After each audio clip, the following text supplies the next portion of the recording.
All right, well, welcome back. We're here in week 7 of our series in Generation Z. I hope that you've been, again, find this insightful. I hope you'll take advantage of the proactive parenting seminar that Paige and Kelly are going to be putting on here in a few weeks. The whole idea is for us to really figure out this next generation and how we can invest in them, how we can really support them, how we can get behind them and not just be against them, but be pro-Generation Z, if you will, and not anti-Generation Z. And so something that somebody once told me that, I don't know, for whatever reason, just kind of stuck with me, and I want to explain this a little bit. And I'm not going to get the quote exactly right, but the idea was this idea that maturity breeds immaturity.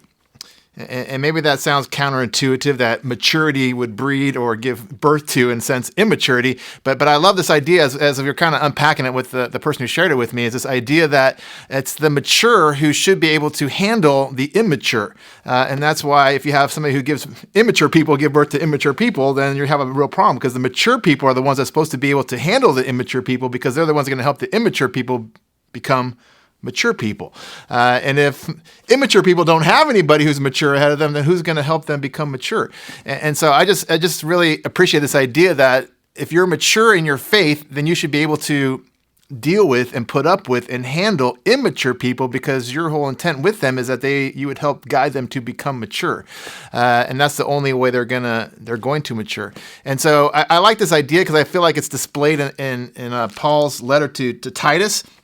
And I want to read this passage because I want to unpack it, because I think it kind of presents an idea that I think is going to be really helpful to us as we continue talking about Generation Z. And so here's what it says in Titus chapter 2, verse 1.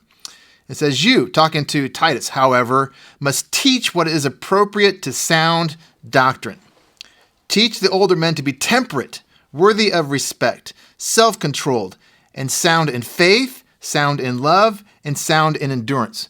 And I really like this word sound. It's where we actually get our word hygiene, hygienic. And it just means healthy. It means good. It means beneficial. It means something that's going to help this person become who they're meant to be. And so he says, hey, you've got to be able to teach these people who are immature, if you will, sound, healthy, hygienic doctrine.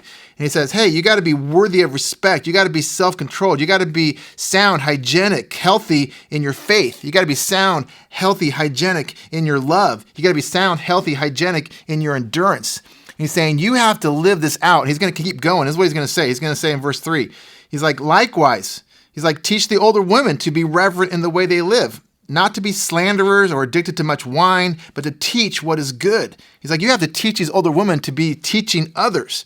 He says in verse 4, then they can urge the younger women to love their husbands and love their children, to be self-controlled, to be pure, to be busy, to be kind, to be subject to their husbands, so that no one will malign the word of God. He's saying, look, Titus, you have got to be sound in your doctrine, sound in your teaching, sound in your lifestyle, sound in your love, sound in your endurance, so you can teach the men and the women how to set this example for the younger generation. And then he says in verse 6, similarly encourage the young men to be self-controlled. In everything, this is to me kind of the key passage, in everything set them an example by doing what is good. In your teaching, show integrity, show seriousness, and soundness, again, hygienic, of speech that cannot be condemned, so that those who oppose you may be ashamed because they have nothing bad to say about us. And I just like that idea. It says, set an example in everything. And to me, it's this idea that as we look at this next generation, Generation Z, I think it's come up quite a bit, and at least in my Grove's discussions, we've talked about this idea of how are we going to help these people? How are we going to help this younger generation? And a lot of it just comes back to us setting the example, to us setting the pace, for us setting the lifestyle, for us showing them here's what it looks like to follow Jesus. Here's what it looks like to kind of go against what culture is saying in order to follow what Jesus is saying. And so I just feel like it's so important for us who are seeking to be mature in our faith that we would be willing to put up with the immaturity of those who are behind us so that they can eventually mature, because they can look to us as their guides, as their shepherds, as their parents, as their leaders, as their teachers, as their coaches, who are saying, hey, let us show you, not just with our words, but with our actions, how to go a different way than what culture is going. Because the way that we kind of see culture is going, it's not always good. But if we don't present an alternative, then where else are they going to go? And so in that sense, that's why to me it's so key for us who are mature, who claim to be mature in our faith, to be willing to put up, if you will, with the immaturity of those who are younger with us so that we can help guide them. And so I just love this idea that Paul is telling Titus, like, you have got to set an example in everything, in your speech, in your life, in your conduct, in how you endure, in how you are patient, and when you're teaching. It's like you have got to set an example, the mature for the immature.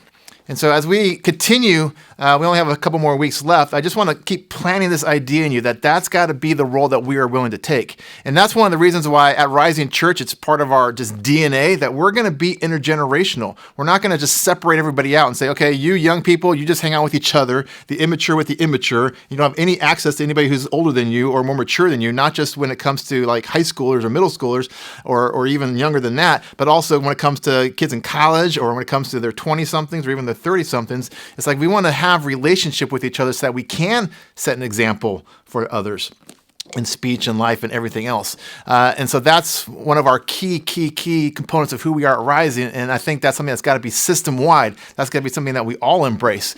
And so that's one of the goals we have really with this series, is that we would all take notice of this younger generation, the immature, and that we would say, as the mature, let's guide them.